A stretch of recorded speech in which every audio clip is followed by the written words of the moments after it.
거지도 입성이 고와야 얻어먹는다는 옛말이 있습니다. 외모가 단정해야 남에게 좋은 인상을 줄 수 있다는 뜻이죠.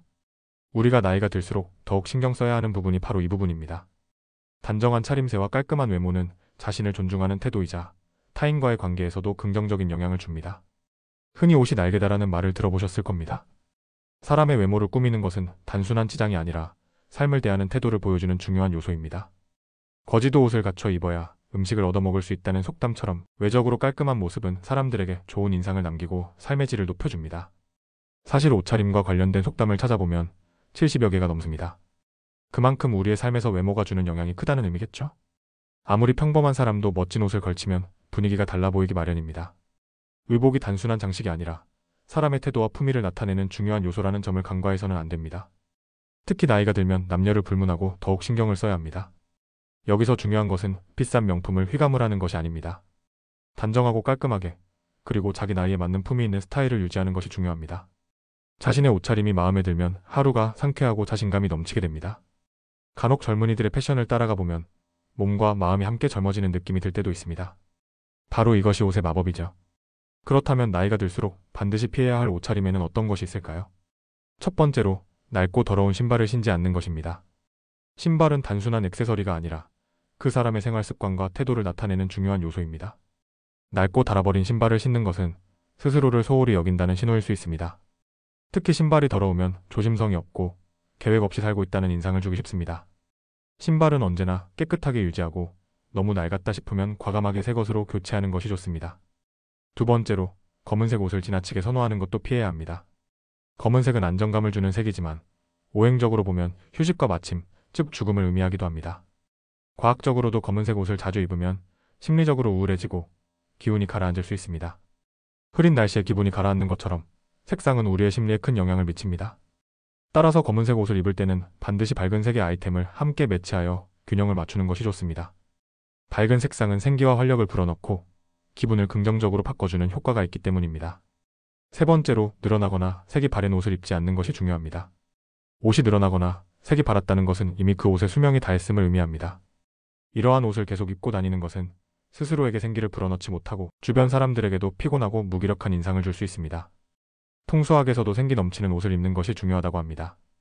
깨끗하고 단정한 옷차림을 유지하는 것이 좋은 기운을 불러오는데 도움을 줄 수 있습니다. 옷차림은 단순한 유행이 아니라 자신을 표현하는 중요한 도구입니다. 우리가 어떤 옷을 입느냐에 따라 주변 사람들의 반응이 달라지고 나아가 우리의 인생이 변화할 수도 있습니다. 따라서 나이가 들수록 옷차림을 가꾸는 습관을 들이는 것이 중요합니다. 너무 화려할 필요는 없지만 단정하고 깔끔한 스타일을 유지하는 것이 자신감 있고 품위 있는 노후를 보내는 비결이 될 수 있습니다. 이제부터라도 내 옷장 속을 한번 들여다보세요. 낡고 흐트러진 옷들이 있다면 정리하고 깨끗하고 생기 있는 스타일로 변화시켜보는 것은 어떨까요? 단정한 차림새가 여러분의 삶에 긍정적인 기운을 불러올 것입니다. 네 번째, 허전한 손목과 목걸이 없는 모습은 우리가 살고 있는 세상에서 종종 불행한 신호로 여겨집니다. 목걸이나 반지처럼 펜던트가 달린 액세서리는 그 자체로 중심을 잡아주는 역할을 합니다. 마찬가지로 옷도 단순한 조합이 아니라 어디에 포인트를 주느냐에 따라 그 사람의 스타일과 인상이 크게 달라질 수 있습니다. 옷을 입을 때 사람들의 말과 행동에서처럼 우리가 살아가는 모든 곳에는 이러한 포인트가 있어야 합니다. 예를 들어 같은 넥타이를 매더라도 그 위에 핀 하나를 달았을 때 그 넥타이가 훨씬 더 깔끔하고 정갈해 보입니다. 같은 옷이라도 그 안에 무엇이 포인트가 되어 사람들의 눈길을 끄느냐에 따라 그 사람의 고급스러움이 완전히 달라지는 것입니다. 손목에는 시계나 반지 하나쯤은 착용해야 합니다. 여기에 목걸이를 더하는 것도 좋습니다. 다만 과도한 장식은 오히려 상대방에게 불편함을 줄 수 있고 자신에게도 운을 차단하는 결과를 낳을 수 있습니다. 중요한 건 최소한의 포인트가 있으면 좋다는 점입니다. 센스 있는 액세서리는 여러분을 훨씬 더 고급스럽게 보이게 할 것이며 그로 인해 여러분의 운도 살아나고 재물이 모이는 기회가 생길 것입니다. 다섯 번째로, 정장이나 외투가 구겨졌을 때는 그 사람의 게으름을 드러내는 신호가 될 수 있습니다. 옷을 제대로 걸어두지 않거나 무심하게 던져놓았을 때 생기는 구김은 단순히 옷의 상태가 아니라 그 사람의 성격과 태도까지 반영합니다. 물론 어떤 사람들은 이를 형식에 얽매이지 않는 자유로운 삶으로 해석할 수 있습니다. 하지만 현대 인상학자들은 구겨진 옷을 입은 사람을 규칙을 따르지 않는 편안한 대로 사는 사람으로 본다고 말합니다. 그리고 그런 사람은 타인에게 좋은 인상을 남기기 어려운 경우가 많다고 합니다. 우리 조상들도 어려운 시절 속에서도 의복을 늘 정갈하게 유지하며 옷차림을 매우 중요시했습니다. 자신이 바르게 살고 있다는 점을 타인에게 첫 번째로 보여주는 방법이 바로 옷차림이기 때문입니다. 옷차림은 우리의 정체성과 문화, 그리고 사회적 상호작용을 형성하는 중요한 요소로 작용합니다. 흔히 복장이 그 사람의 마음가짐을 나타낸다고 말하는 이유가 바로 여기에 있습니다. 사람들은 상대방의 복장을 보고 그 사람의 마음과 태도를 짐작할 수 있습니다. 그러므로 장소나 만나는 사람에 따라 적절한 옷차림을 갖추는 것이 매우 중요합니다. 예를 들어 패밀리 레스토랑에서는 캐주얼한 차림도 괜찮지만 고급 레스토랑에서는 정장을 요구하는 곳이 많습니다. 한 번은 보트클럽 내 식당에 초대받아 갔는데 그곳은 정장과 넥타이, 구두를 반드시 착용해야 입장할 수 있는 곳이었습니다. 정장 차림을 꺼려하는 20대 아들에게 초대하신 분이 이런 말을 했습니다. 이 레스토랑에서 정장을 입는 것은 다른 사람에 대한 예의를 갖추는 것이라고요. 그 말씀처럼 옷을 입는 것은 자기만의 편안함을 찾는 것 이상으로 상대방에게 예의를 표하는 방법이기도 합니다. 즉, 옷차림은 단순히 내 마음가짐을 나타내는 것뿐만 아니라 상대방의 격에 맞는 예의를 갖추는 의미도 담고 있습니다. 복장은 사람의 첫인상을 결정짓는 요소이며 그 사람의 태도를 보여주는 중요한 척도입니다. 따라서 단정하고 깨끗하게 옷을 입는 것뿐만 아니라 상황과 사람에 맞는 차림새를 갖추는 것이 훨씬 더 중요합니다. 패션의 세계에서 문경이 여사는 나이가 들수록 화사하게 옷을 입는 것이 멋진 할머니가 되는 비결이라고 강조했습니다. 문경이 여사는 국제복장학원 출신으로 그 시대의 패션 코디법을 잘 아는 분입니다. 이제 그 여사의 패션 코디법을 여러분에게도 알려드릴 준비가 되었습니다. 먼저 밝은 색상을 포인트로 사용하는 것이 좋습니다. 젊었을 때는 회색이나 검정 같은 무채색이 세련된 느낌을 줄 수 있지만 나이가 들면 이런 색상은 피하는 것이 바람직합니다. 무채색은 피부색이 칙칙해지고 주름도 생기기 쉬운 나이에 더욱 부각되기 때문에 체구가 작고 왜소해 보일 수 있습니다.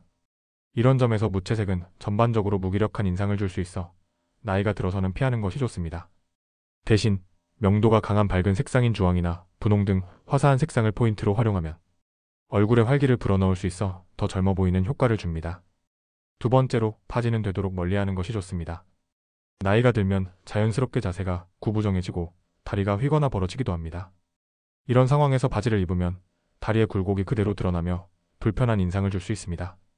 반면 치마를 입으면 출산과 육아로 처진 엉덩이를 가릴 수 있고 하체의 라인도 부드럽게 감추어져 편안하고 우아한 느낌을 줄 수 있습니다. 만약 다리가 굵거나 못생겼다고 생각되어 노출을 피하고 싶다면 치마의 길이를 길게 해주는 것이 효과적입니다. 이렇게 하면 다리 라인이 부각되지 않으면서도 세련된 분위기를 연출할 수 있습니다. 세 번째로 발목을 잡아주는 신발을 선택하는 것이 좋습니다. 최근 발목이나 종아리까지 끈으로 묶는 스타일의 신발이 유행인데 이런 신발은 노인들에게도 매우 유용할 수 있습니다.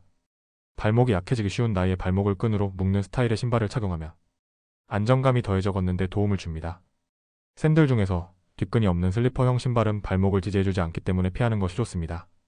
발목을 제대로 지지해주는 신발을 신으면 더욱 편안하고 안전한 외출이 가능합니다.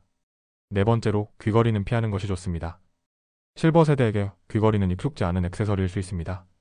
어설프게 귀걸이를 착용하면 오히려 어딘가 어색하게 보일 수 있으므로 반지나 목걸이, 브로치 등의 액세서리를 선택하는 것이 더 나은 선택일 수 있습니다. 액세서리는 옷차림에 포인트를 주고 풍요로운 느낌을 강조해주는 중요한 아이템이기 때문에 주얼리의 크기를 조금 더 크고 화려하게 선택하면 여유로워 보일 수 있습니다. 다섯 번째로 걸음걸이에 신경 쓰는 것이 중요합니다. 사람이 멋지게 보이는 데 있어 자세가 큰 역할을 합니다. 걸을 때 허리를 꼿꼿하게 펴고 무릎을 쭉 펴며 걸으면 전체적인 인상이 당당하고 여유로워 보입니다. 보도블록을 걸을 때 블록의 선을 따라 일직선으로 걷는 연습을 하면 보다 자연스러운 걸음걸이를 만들 수 있습니다. 허리 디스크가 있는 사람들은 허리밴드를 착용하고 걷는 것도 좋은 방법입니다. 문 여사는 멋쟁이가 되기 위한 조건에 대해 이렇게 말했습니다. 옷차림 못지않게 젊은이들의 모범이 되는 태도도 중요합니다. 비싼 브랜드를 입어도 멋지지 않은 사람들도 많이 있습니다. 나 늙었으니 대우받아야 한다는 태도는 아름다움을 잃게 합니다. 품위를 유지하기 위해선 스스로 노력하는 것이 중요합니다. 이러한 말처럼 외적인 모습뿐만 아니라 태도와 마음가짐이 중요한 역할을 한다는 사실을 기억하는 것이 필요합니다. 워싱턴 대학교 심리연구팀의 연구에 따르면 사람들의 옷차림에 따라 자산이 최대 100배 이상 차이 날 수 있다고 합니다. 현대 인상학에 따르면 옷을 잘 입는 사람은 사람들의 동의를 얻기 쉬운 반면 그렇지 않은 사람은 더 어려운 상황을 맞이한다고 합니다. 의복과 액세서리는 단순한 장식물이 아니라 사람의 능력과 지위를 판단하는 중요한 정보로 작용할 수 있음을 보여주는 사례입니다. 미국 최초의 이미지 컨설턴트인 존 티몰은 저서 성공을 위한 복장에서 이런 실험을 소개했습니다. 뉴욕 월가의 사무실에서 100명의 비서들에게 두 가지 다른 복장으로 동일한 남자 배우에게 줄을 서라고 지시했습니다. 첫 번째 사례에서 배우는 값싼 넥타이와 번쩍거리는 녹색 양복을 입고 두 번째 사례에서는 단정한 감청색 양복과 굽이 있는 가죽 구두를 착용했습니다. 그 결과 두 번째 그룹에서는 훨씬 많은 사람들이 줄을 섰습니다. 이는 옷차림과 외모가 사람의 직위와 능력까지 판단하는 중요한 기준이 된다는 것을 입증한 사례입니다. 프랑스의 미레유 길리아노는 프랑스 여자는 늙지 않는다라는 책에서 우아하게 나이 드는 비결은 태도에 있다고 강조했습니다. 그는 유행을 따르기보다는 내면의 스타일을 소중히 여기며 꾸준히 가꾸는 마음가짐이 중요하다고 말합니다. 그래서 프랑스 사람들은 노화를 두려워하기보다 매력을 잃는 것에 더 신경을 쓰며 나이를 즐기는 법을 배웁니다. 우리나라 역시 유구한 패션 역사를 자랑하는 민족으로 시니어 패션 시장의 성장이 더욱 두드러지고 있습니다. 남에게 보여주는 스타일보다는 편안하고 자유로운 패션을 통해 나만의 스타일을 찾는 것이 더욱 중요한 시대입니다. 시니어들 역시 여전히 멋진 모습을 유지하며 삶에서 스타일을 유지하는 방법을 찾을 수 있는 기회를 가질 수 있으면 좋겠습니다. 마지막으로 아름답게 늙어가는 지혜를 들려드리고자 합니다. 감사하고 기뻐하며 이웃을 사랑하고 늙음을 자연스럽게 받아들이는 자세가 중요합니다. 나이가 들어갈수록 신체적인 변화와 함께 마음의 여유도 필요하므로 더 많은 운동과 취미 활동을 통해 삶의 질을 높이고 즐거움을 나누며 살아가는 것이 중요합니다.